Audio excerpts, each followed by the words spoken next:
All right, we are live. All right.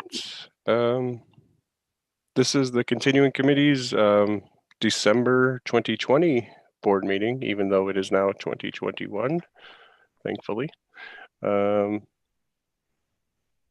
With us, we have myself as chair, possibly for the last time. I don't know the timing. I'm Brian Schaeflein, Director of Operations, and we've got Maggie Geppert, the Executive Officer, Charlie Plain, who is Director of First Edition, TJ Ott, Director of Second Edition. We've got Scott Bowman, Director of Communications. We've got CFO Justin Ford and John Carter, who is standing in for Chris Sonsonby for Organized Play. And John Carter is the new online play coordinator. All right, so first order of business is approval of minutes. I know we had a update on that just now with some last minute edits. Has everyone been able to take a look at those? No, sir. So formal, Charlie. It's just the removal of that piece you mentioned in the thread, Charlie, regarding the search article. That was removed from the minutes. I still haven't had the chance to read it, so but it's fine.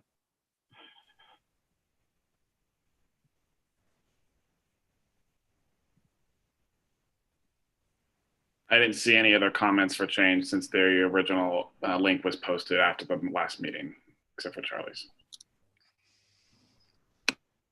Yeah, I didn't notice anything wrong, and assuming Charlie's notes got changed, then how about anyone else? Anyone else see any problems?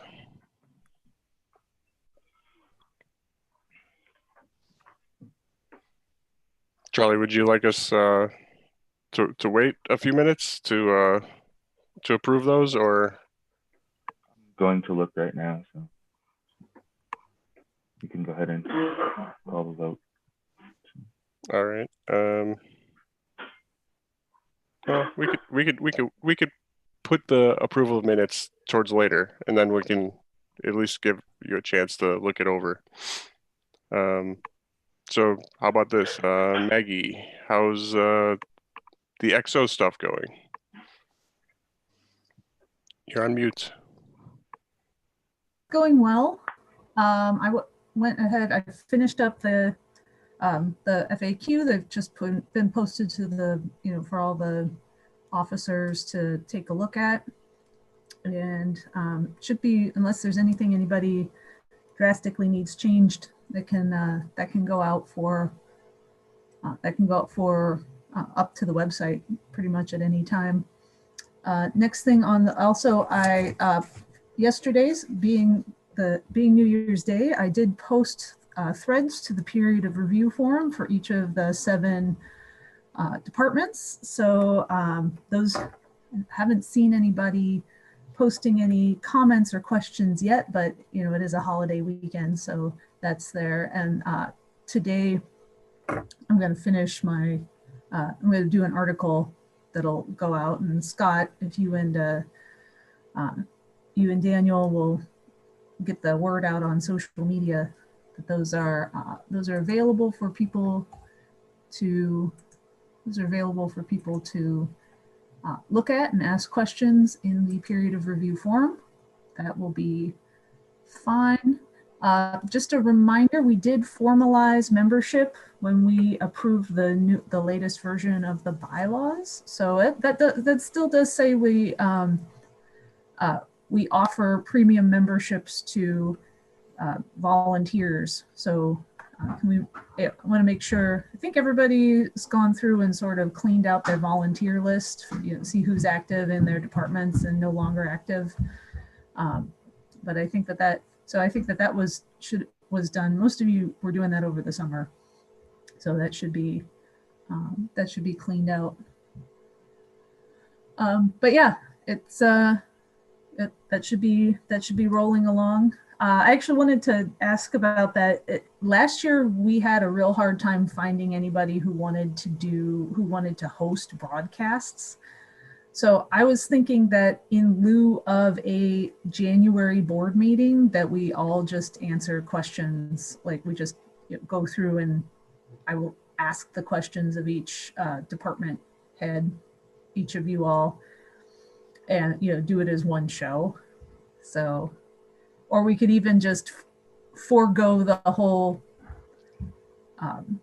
video process and just let you guys answer questions on the forums as they come in as well. Scott says he would prefer that. So that might be something that we need to discuss internally.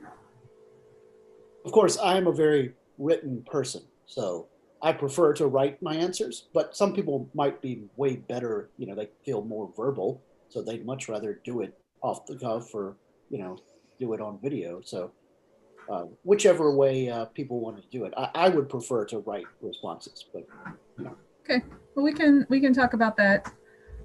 We'll go ahead and talk about that internally, but for right now, the process is I'm going to go ahead and ask for people to host, someone to ask questions. Maybe I'll get Alan Gould to come back and do it this year. He's been taking a hiatus for several years. But yeah, so that's so those are options we can have, certainly. So other than that, projects I've in lieu of in terms of like working with new players, I did do a couple of demo games with one demo game with a new guy from Houston, Texas. That was pretty cool. Yeah, just to put that out there, and this is actually something that I need to add to the FAQ and something I'll be recruiting people for, maybe through the Ambassador Corps, Scott, is I've seen suggestions that we need a list of people who are willing to do online demos for new players. That would be a really good place to have something. That's a good thing for a good job, I think, for the Ambassador Corps. But also we can just like post up people who are wanting to do demos and teach online also. So that's going to be something to add to the period of review as well. And now that the semester's over and the holidays are over, I'm getting on that project that I mentioned to you last time, Brian, with the request to upgrade the virtual pack creator and a site features video. So those are my current projects here, besides playing in lots of tournaments and stuff. I also get to do that sometimes. Okay, let's see. We'll give Charlie a few more minutes. So, TJ, second edition? Yeah, so nothing new on second edition. We made 2 new sets, and I apologize that it was stress for everybody, but now I'm happy that we are on a normal timeline. And I hope in next year it will be easier for everybody and the timelines will be more smooth for everybody. So I'm fine with it. It's nothing special except these 2 new sets. One is just showing up, the other published yesterday. So I'm fine. What's next, though? Next sets? Well, if you have any details on what's coming up. Yeah, we have nothing new since the last meeting, I guess. It is Project Connor in playtesting, and that will be the next set coming up. A little bit about the Baku planet and the movie, and from my timeline, I hope to do it somewhere between now and March. So I suppose March, it's more realistic. That will be the next set. And after that, it will be Project Diana, a little bit more about Voyager and Maquis guys. That are next 2 sets. But I think till then we are in the middle of the next year, maybe April, June, May, June. Yeah, and the community said it's still keeping me busy. We have enough cards, and now I have to figure out how we test these cards. Yes, and between these sets, there will be working on some cards, just smaller cards for promos to support online playing. But that is at a very early stage. I have my timeline, but it's still under construction, yes. So everything quiet along the Potomac tonight, I guess. That's it, yeah. Okay. Charlie, want to do first edition? Sure. Hasn't been a lot of change since our last meeting. Project Storm is the next set, and it's mostly done. Creative is done, rules are done. There's just one or two cards that want to dial in a little better. So I expect to roll that into production very soon for a February release, I hope. That is the DS9 finale-based set. And after that, we're going to test a couple boutiques. Project Quarantine, which is some Q stuff, and we have Project On Guard, which is dual decks, TNG Fed versus TNG Cardassians. And then we have Project Rogue, which is the first set in the movie block that is pretty much done with design and waiting in the wings to go to testing. So we will be taking care of that. Everything always slows down around between Thanksgiving and New Year's. So it's been quiet, although we have some groups that have been working diligently with online testing, which is great. Anyone who's interested in doing testing, if you have Lackey, you can be a play tester. So just contact me, Midnight Lich, on the forums, and let us know if you want to do some testing. You don't need a group even. You can play with other solo testers or anybody. Our designers test a lot. I test some. So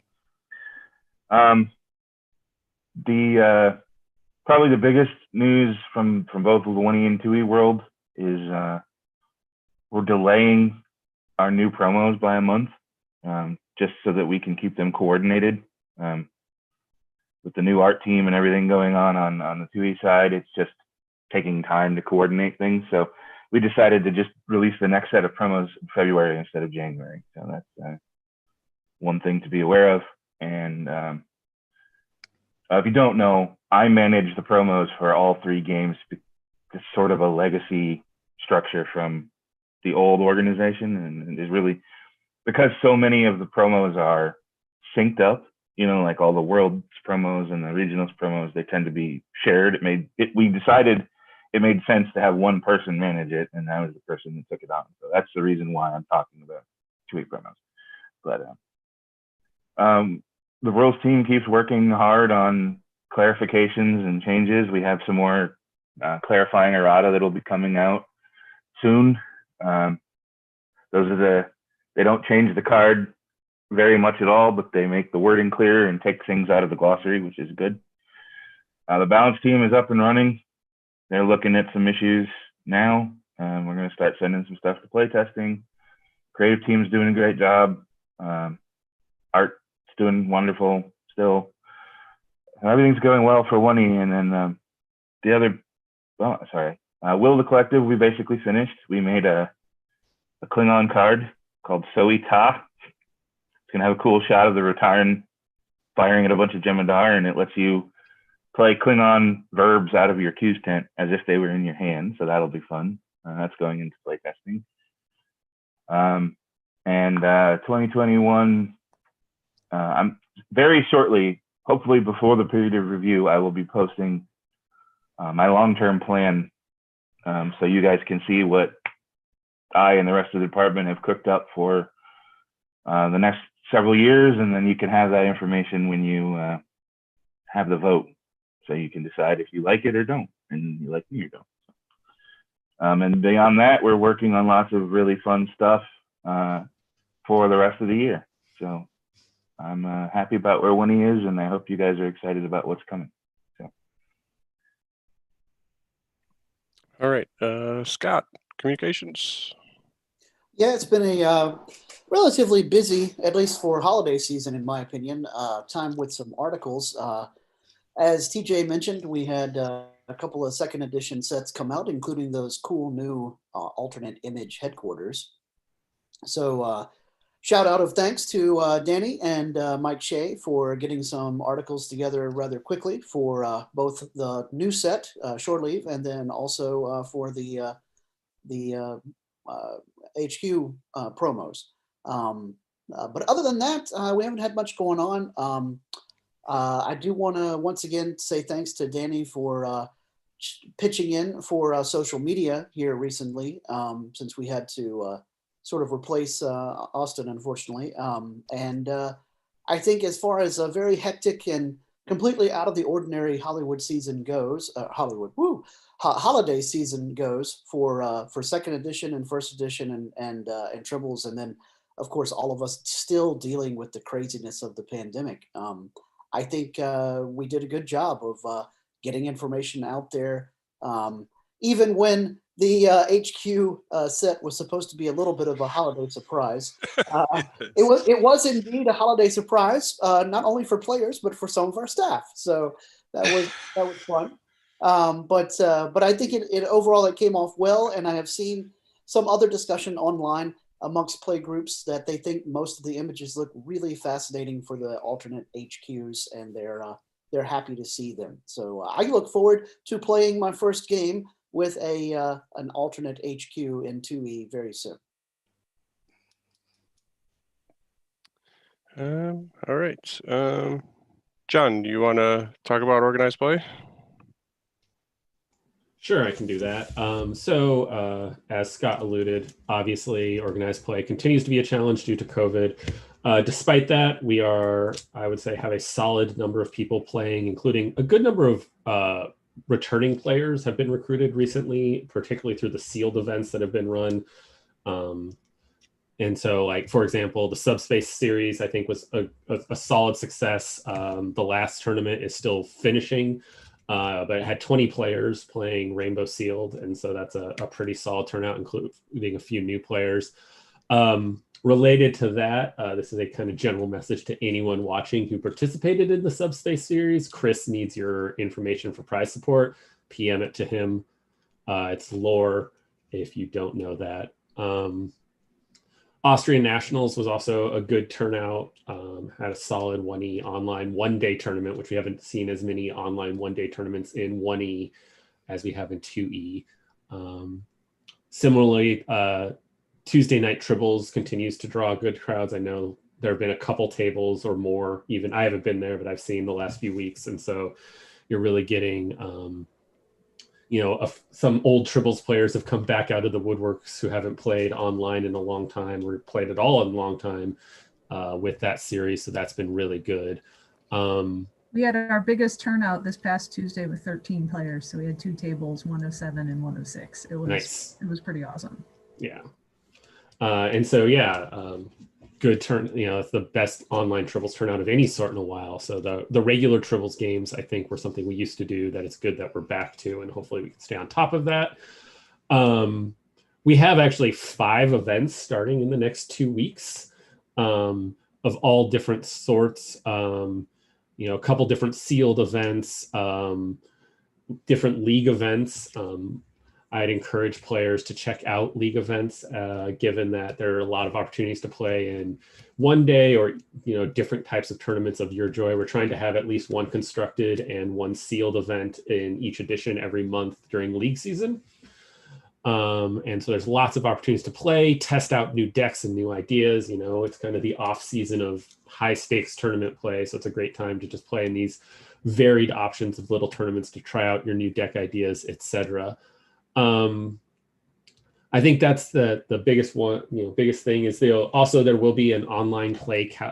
I'll be putting out a report of what online play in 2021 is going to look like pretty shortly, the different events planned and those types of things, as that will probably continue to be the center of organized play for, I would say, my cynical guess, at least the first 2/3 of this year. And so we want to just make sure that that's clear and focused as playgroups kind of find the way to come back safely within their players' concerns. So that's what I got from OP. Yeah, and can I add in? We are tentatively still hoping to host Worlds 2021 the last weekend in July, first weekend in August. So that would be July 29th through August 1st. That is the weekend before Gen Con. So we are tentatively hoping to be able to host that then. We're feeling better about that with the vaccines coming out.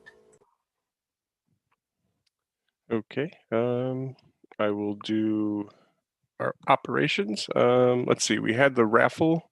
Was that last weekend or the weekend before? I don't remember, but I think it was right after Christmas. So we did that over Zoom, or Dan did that over Zoom. I imagine that's what's going to be used going forward. And yes, we would like to publish that a little bit sooner for everyone to know. What else we got? Rogue and Marcus have been squishing some bugs for achievements, so some of the older ones should have been re-registering again, and of course there will be some new ones for the new 2E set. I don't imagine there will be for headquarters, but probably for shore leave. What else?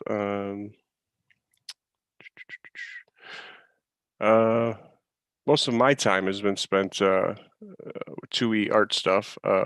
That's been hectic. Hopefully, though, we've got that pretty well squared away. So I don't think I'll have to focus so much on that going forward. There's one other thing that I'm not remembering. Oh well, I can't remember what the last topic I wanted to talk on was. So we'll go to Justin. Financials. How's things going? Oh, it's been a hectic month since the last meeting. Of course, with holidays, snafus, year end, quarter end. My job is finally calming down, I think, which is amazing since we're still in a pandemic. Just wrapping up the tax filing stuff for 2020, so that'll be done the next week or two. So I'll get that done well before when it's due. So that's great. That's pretty much really about it. Not much been going on other than that project. But segueing into, obviously, it looks like what I'm about to talk about is the old business, but it's sort of financial related. Purchasing sealed product for OTSDs. Looking like the cost is about $68 for 36 OTSD sets. And so wanted to hear other people's thoughts, if we want to go ahead and pull the pin out and trigger on that to anywhere from up to 4 sets. I think we could probably easily do, which is 144 OTSD participants. Can we pause for a second and explain what you mean by sets? So a box of AU 36 packs. So it's 1 AU pack for an OTSD. So that's 36, but then you would need 4 boxes of Premier. So you've got AU is $20 for a box, and the Premier white borders are $12 a box. So that'd be 48 for 4 boxes to go with the AU for the pack sets to be able to do OTSDs. Since that product, the boxes are actually no longer available. So the idea is to use, single sealed packs, but just recreate the contents of the OTSD. Possibly with, I think what Charlie mentioned, maybe virtually remastered of the fixed cards or reprints or of some kind. Or I don't know if people bring their own. I don't know what we would decide, but having the product available, I think we could probably do up to 4, so $272 plus shipping. If anybody else doesn't have any concerns with that. I'm in favor of that happening. I actually have a lot of that on hand already, more than a case. More than a case of Premier and AU. So even if what it comes down to is whether it's me shipping it to Dan or me just fulfilling orders out of what I have, I'm fine with that.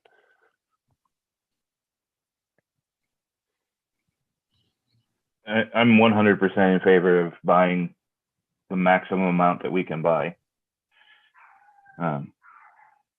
It'll get used. Like OTSD is always popular at big in-person events, and I realize those might not be happening until late 2021, but I would rather be able to do them in the future and know that we have that product than not do them in the future, you know.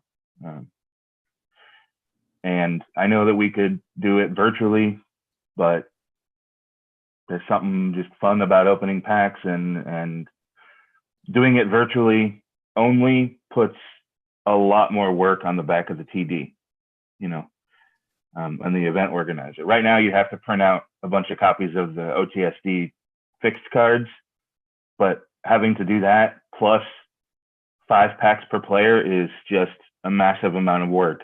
And, you know, we already have to do that for like Infinite Diversity or any virtual events that we run. I really would hate to do that for something like OTSD when the product is as cheap as it is. So I'm strongly in favor of this. Yeah, I'm fine with it as well. I bet dollars to donuts if we put out a call for people to say, hey, you know, we would take your sets, your OTSD sets if you have, because you know, I think I have at least, I don't even know, X number of extra OTSD sets sitting in my basement right now. So if we put out a call to regular players and just said, hey y'all, if you want to get rid of some of your sets of OTSDs, you know, send them to whoever, and then, you know, then we could set it up, even if there won't be the pretty boxes, we can set it up so that, you know, we could still play it for a long time to come.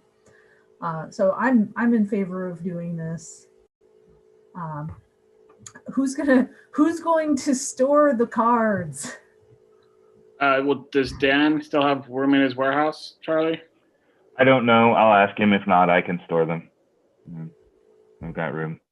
So. Yeah, I can store them as well. I have space. I've actually got room as well. I have a whole closet in my house that is full of sealed product. That's only for sealed product. And it might actually not be a bad idea to have multiple people shipping that stuff, you know, because we're not all available at the same time to ship something like that immediately. So maybe. Yeah, and I think the plan though is still to do, you know, this isn't like you go and you buy this for yourself. It's, you know, we're going to do it for CC, right? CC sponsored big events, you know, but or regionals if somebody wants to do an OTSD regional for 1E, we could possibly look at that maybe.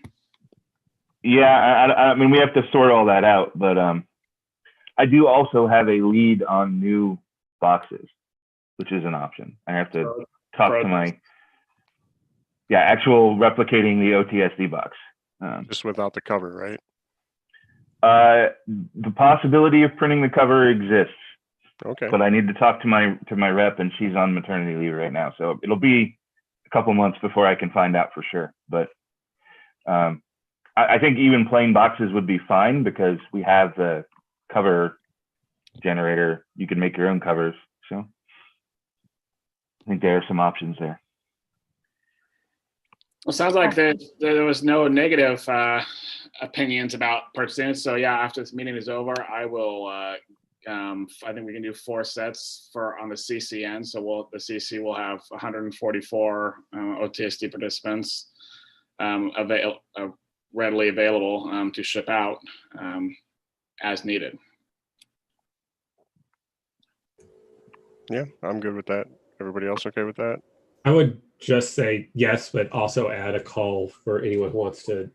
At some point, we may make a call for packs because I know I have like AU packs unopened, just sitting in a stack that I don't care what happens to, like that I could ship off to somewhere if we wanted to build a bigger stockpile beyond even that order. Yeah. Okay. Cool. And then I think to go on the like we will do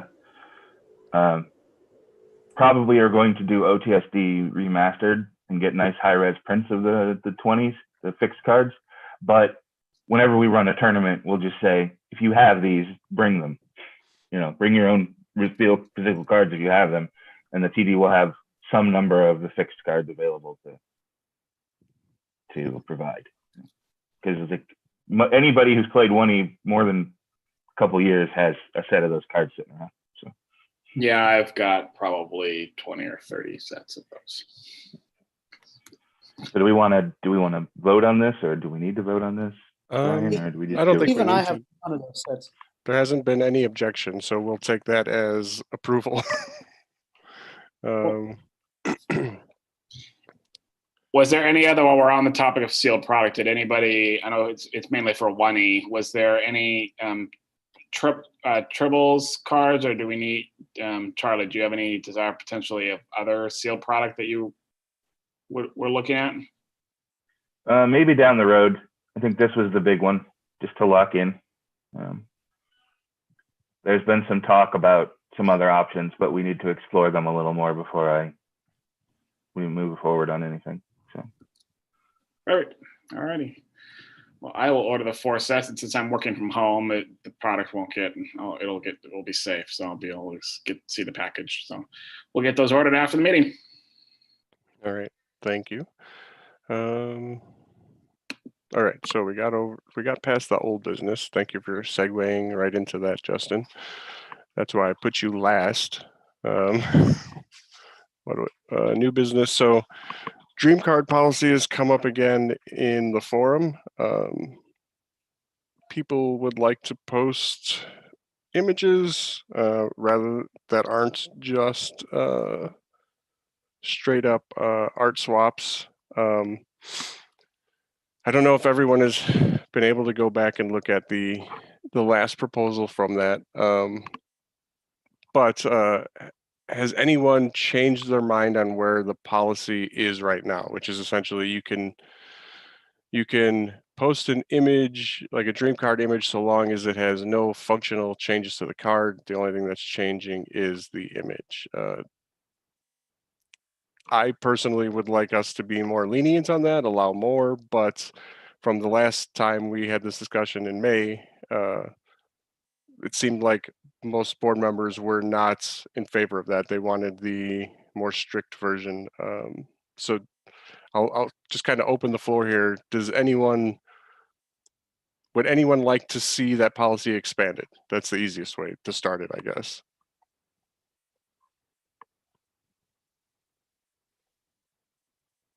I would love to see that policy expanded, but I have concerns, and I don't know how to get those concerns answered. Okay. Because the biggest concern is, my 2 biggest concerns are, essentially, we make graphical dream cards, right? I mean, you could make that argument. I don't really agree with that point of view. So my first concern is, how do we differentiate between, how does a player who comes to the site differentiate between something that we've made and something that somebody else has made? You know, because various dream card creators go through different levels of rigor and testing. And I mean, I've seen some really awesome dream cards that I'd be like, I could print that card right now. And I've seen some that are like, you know, that's going to break everything, but it's cool image. So there's confusion there. And then the other concern is, it is certainly broadening the risk of legal intervention for us, because we can control what we make and not make anything from Disco and Picard and non-approved sources.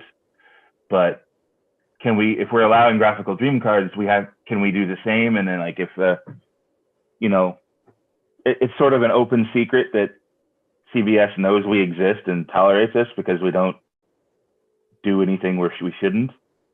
They can't officially acknowledge that we exist, so like we can't reach out and ask them because then they have to shut us down. But how do we protect ourselves?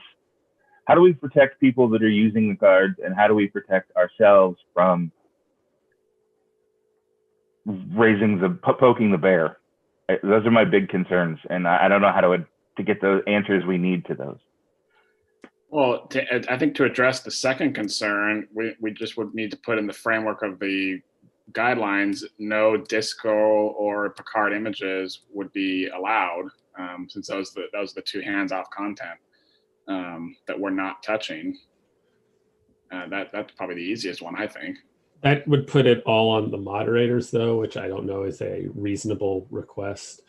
I mean, this is just my thought, but it's that I also think we can be okay with the fact that the forums can't be all things for all Trek, right? And it's particularly in the world of dream cards. If we have good reasons for maintaining the policy, there are places where people who want to make other dream cards make other dream cards, and that is fine.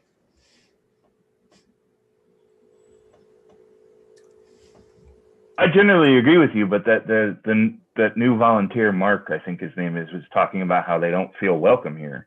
And I would like to address that concern, but if the only way to address that concern is to let them post whatever they want, it's sort of a nasty feedback loop, I started out as a dream card creator. I love dream cards. I mean, I used to make dream cards for Cypher's forums all the time. It got me to where I am, being a dream card creator. That and some luck, but and Decipher firing all their staff and me being willing to work for free got me to where I am. So interpret that as how you will.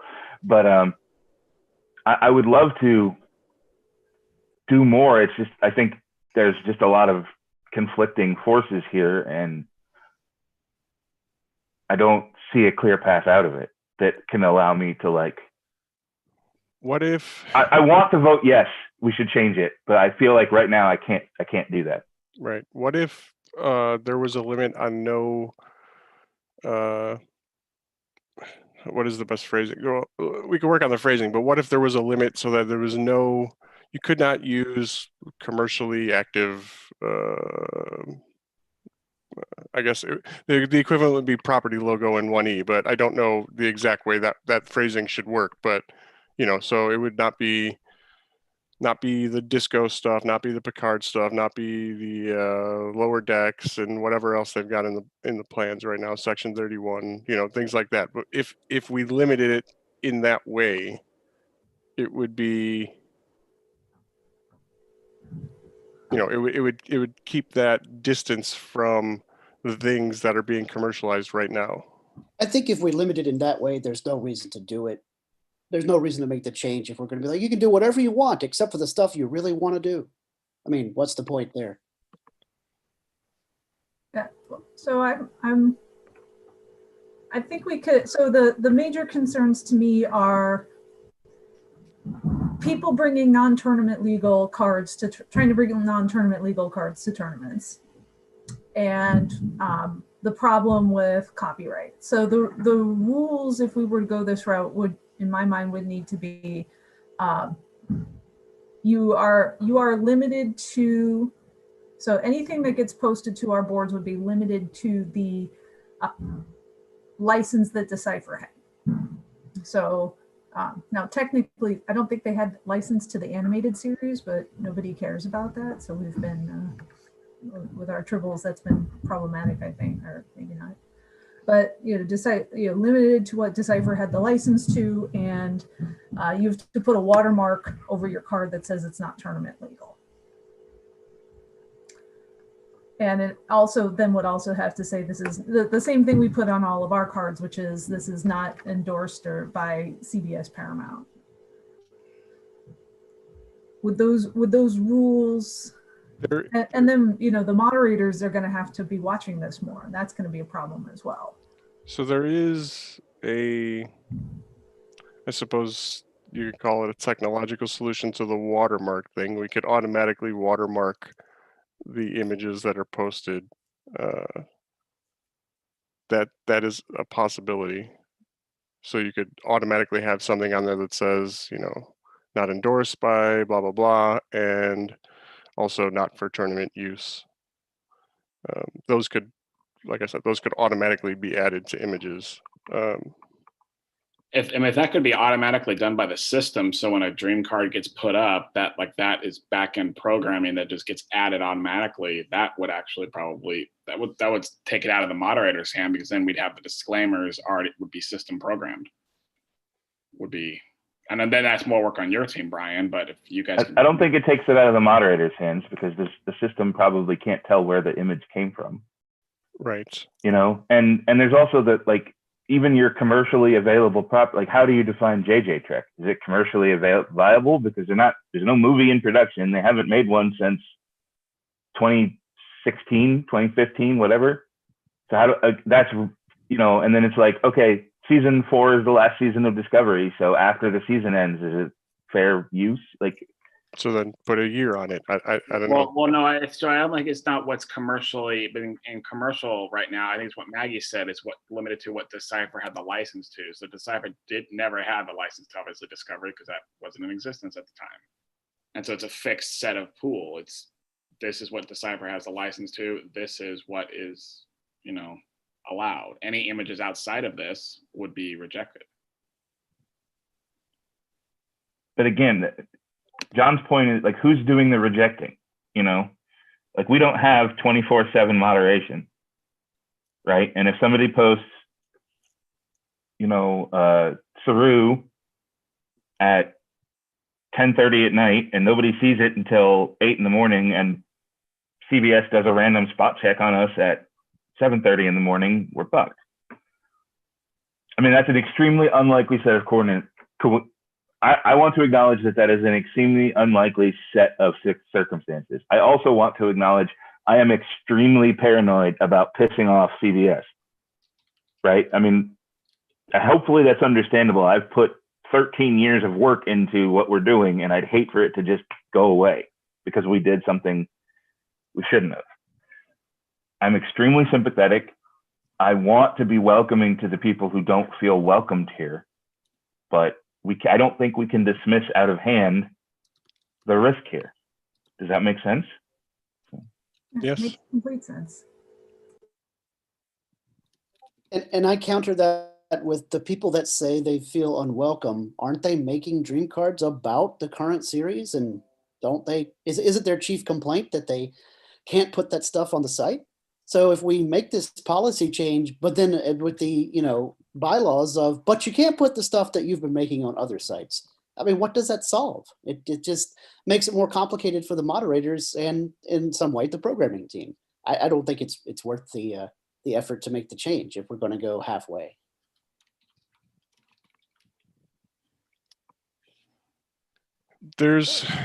So to Charlie, to your point about the spot check thing, there's nothing preventing someone from posting that dream card today and having that spot card happen between moderators checking, At least if we put the policy in place, we can say, this is where they have to go. These are the rules on what you can post.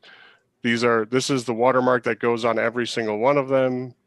Right now, we don't have that. We just go, you can't do it. And if we find it, we get rid of it, But the difference is, with the current policy, we don't have people aren't encouraged to post those things actively, right? And so there's just the reality that with a part-way policy of, if there are graphical dream cards being regularly posted, it also increases the propensity of a graphical dream card we don't want posted being posted, because someone comes on and doesn't know the rules but sees lots of graphical dream cards, etc. right now. Whereas if someone jumps on the dream cards forum right now, they're not going to see any graphical dream cards for the most part.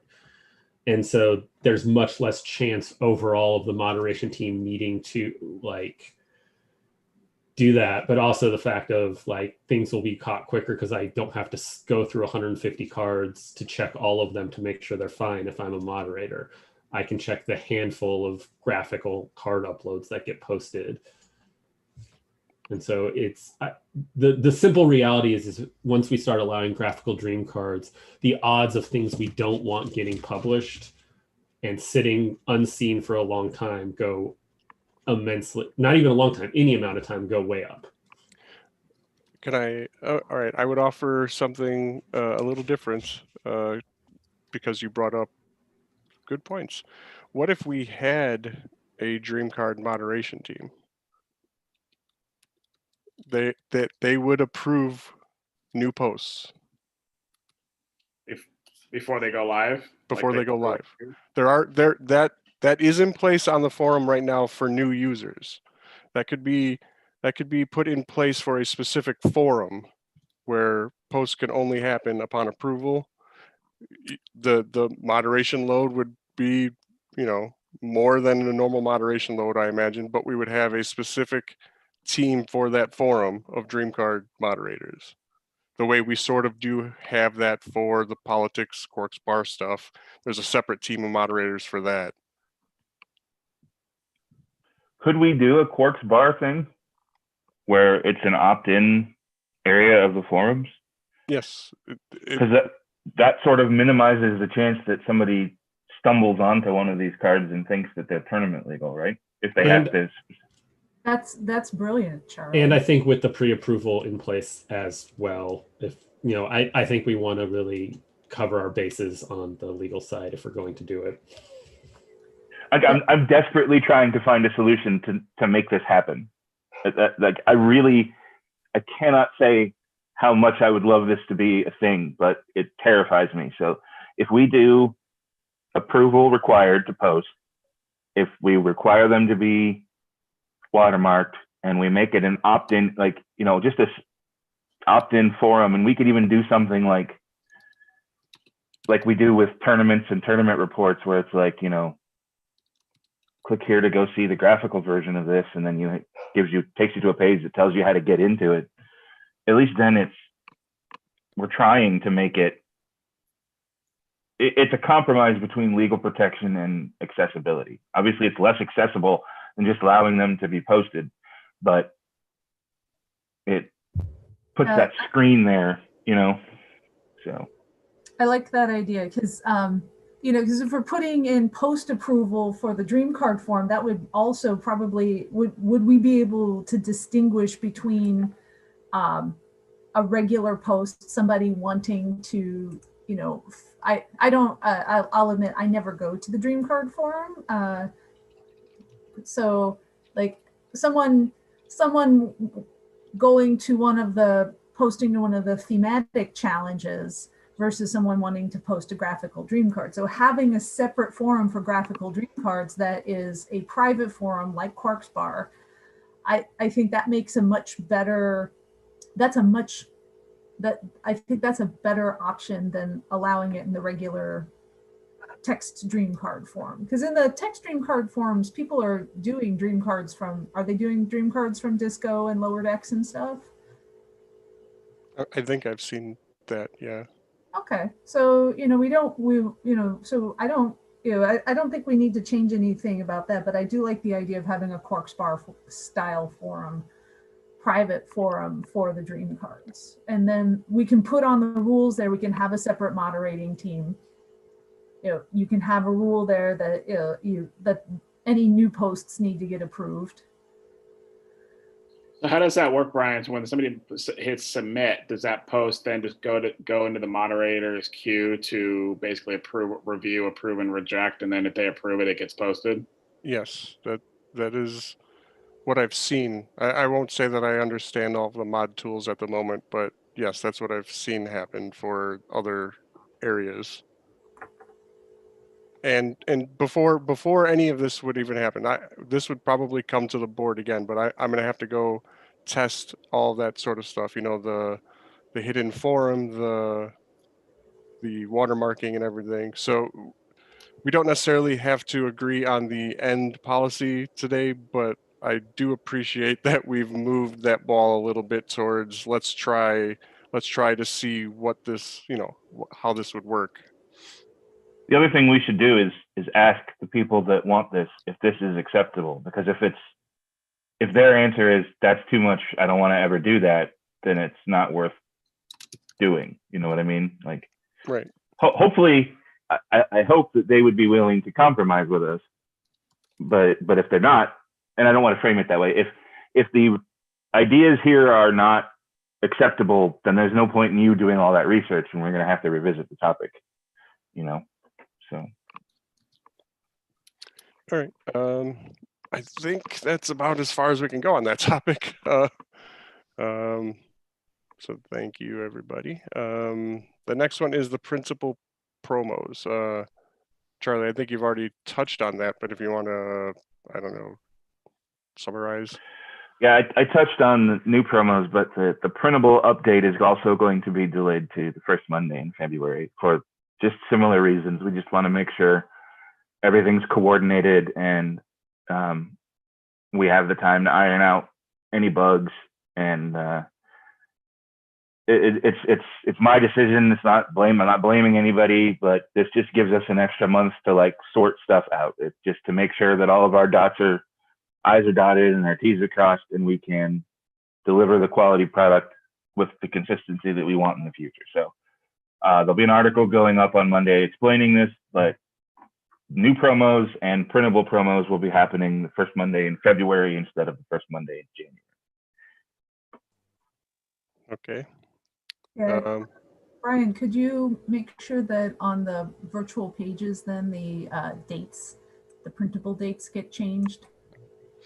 Sure, I'll make a note to I don't know find who that. has access to that, but I don't know either.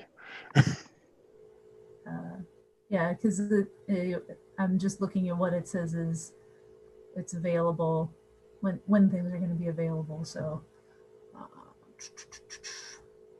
yeah, and there's no, I'm looking, I'll send, I like to check these myself, but I think we need to recruit Harry 696 as our spot checker on, like our official spot checker on these, because he does that unofficially all the time. Because I think that there's still a couple that are promos that are not listed anywhere.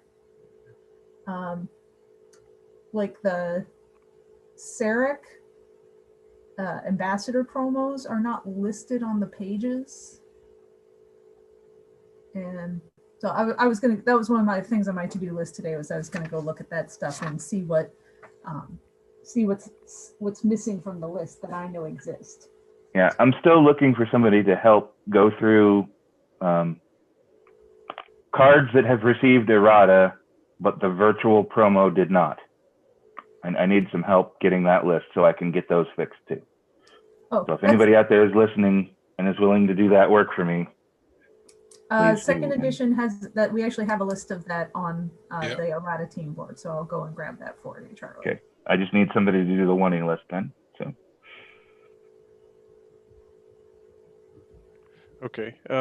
Next was the distribution of borderless promos. Basically, I think the point was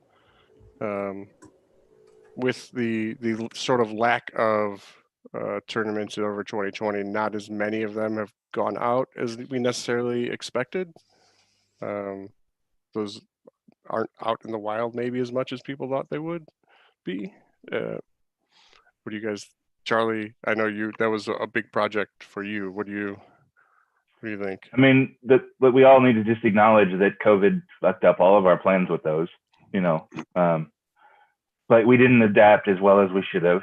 So we could have done better. Part of the problem was the paper that those got printed on is not available anymore. And so we were trying to figure out what we were going to do about that. And then we bought some, and that didn't get to the printer for a long time. So there are things we're going to change about them. One of the original ideas that I had was to say, Charlie gets, the 1E director gets 3 1E promos, and the 2E director gets 3 2E promos, and the OP coordinator gets 1 of each maybe, or 2 of each. And you give them away each month through some sort of contest or competition.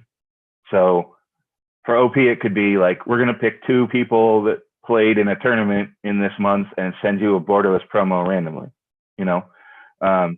and then for 1E, it could be Chark, or for 2E, it could be Chark, you make a trivia contest, or someone on your team makes a trivia contest, and you pick a winner from there. Or we just do what we did with Dan Madison before, where it's just like, follow us on Twitter and you get a chance at getting a promo. That's how we did the first giveaway. So I think if we can do something like every month, we're going to put 3 of these out somewhere, and it's not just through playing, that'll help. And then if we do run big in-person events again, we can make sure that they're there, and then we can make sure there's some in the raffles. And if we get the volunteer rewards program up and running, we'll have a distribution method there. Basically, just all of the plans we had went sideways is the reason why this, and we didn't adapt. So I think we should commit to getting a bunch more of these out in 2021 to people's hands, so that we can get these awesome looking cards to people who want them. I would say that there should be 2 packs. I don't know exactly how many sheets are in each pack, but all that they had was 2 packs of the rainbow foil papers. I don't know how many that's going to be able to make. You said it was 4, or you said you bought 4? It was only 2. Okay. Well, we may have to at some point switch the borderless promos from the really awesome rainbow paper to the regular paper. I bought we could do that when we finish the current set, and if we want to make more, if people want to see more of them in the future. So no, I after our conversation, I bought everything Duracell had. They sold out, and they won't let me buy 2. So. Okay. Okay. Next, period of review details. You want to go over any of that, Maggie? I know you talked about it. Well, I mean, that just to remind I guess I could remind our viewers how the period of review works. So right now, if you have questions for any of the 7 board members, there are 7 threads in the period of review forum on the Trek CC forums. So if you've got questions, please post them. In the past, we have done a broadcast where people have answered those questions. Those questions, by the way, can go, those questions can be about anything in those departments. So you'll notice in like any of the board members who have people who report to them, you may ask questions of those areas that are within their department. So, you know, if you have questions about achievements, or if you have questions about social media, those can go in those areas as well. So those are open now. We will do a broadcast. Right now, the plan is to do a broadcast where the board members answer those questions as they are posted. If you want to host one or more of those broadcasts, depending on how many questions we get, please go ahead and do so. Please go ahead and send me a PM, JadZiadax8. So that broadcast will happen hopefully about a week before the vote goes live, so people can view the broadcasts and the answers at their leisure. The live vote happens between February 1st and February 8th. So remember, the vote is a retention vote. All right, so you were voting to retain. The question is, would you like to retain each of the directors? So you don't vote to kick out any individual officers, but if you're unhappy with the job a particular officer is doing, you can mention that in your questions.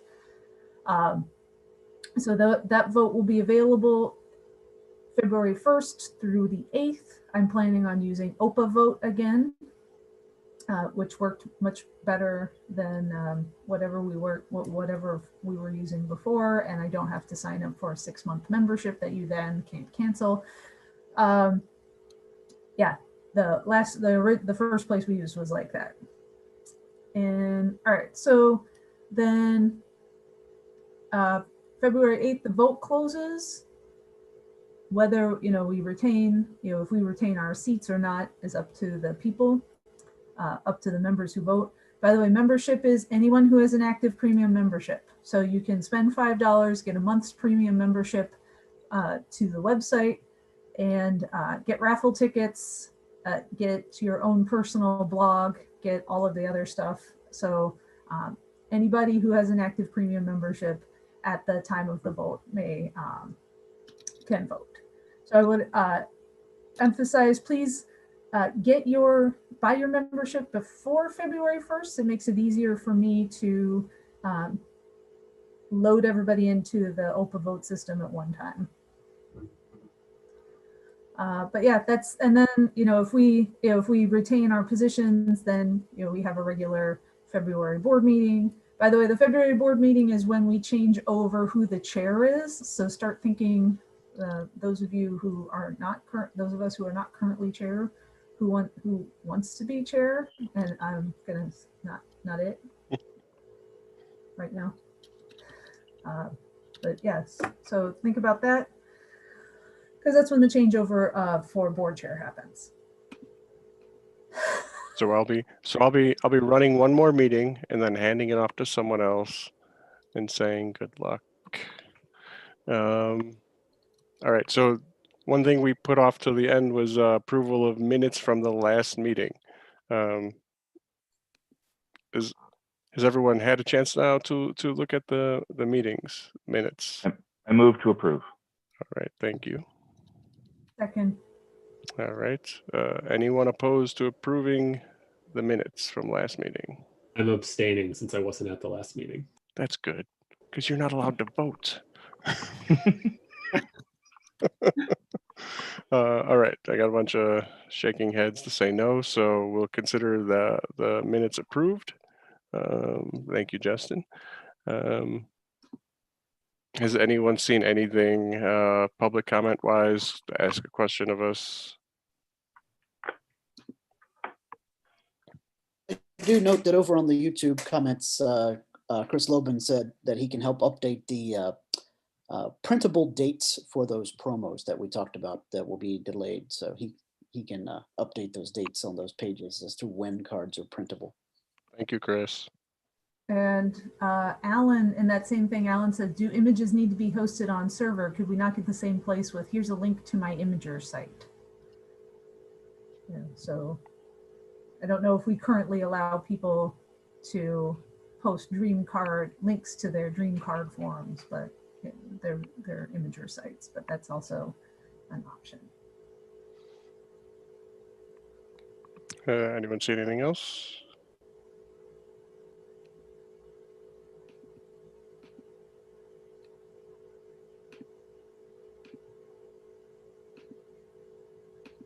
I move to adjourn. Alrighty. Second. Anyone opposed to adjourning this meeting? All right, then we shall consider this meeting adjourned.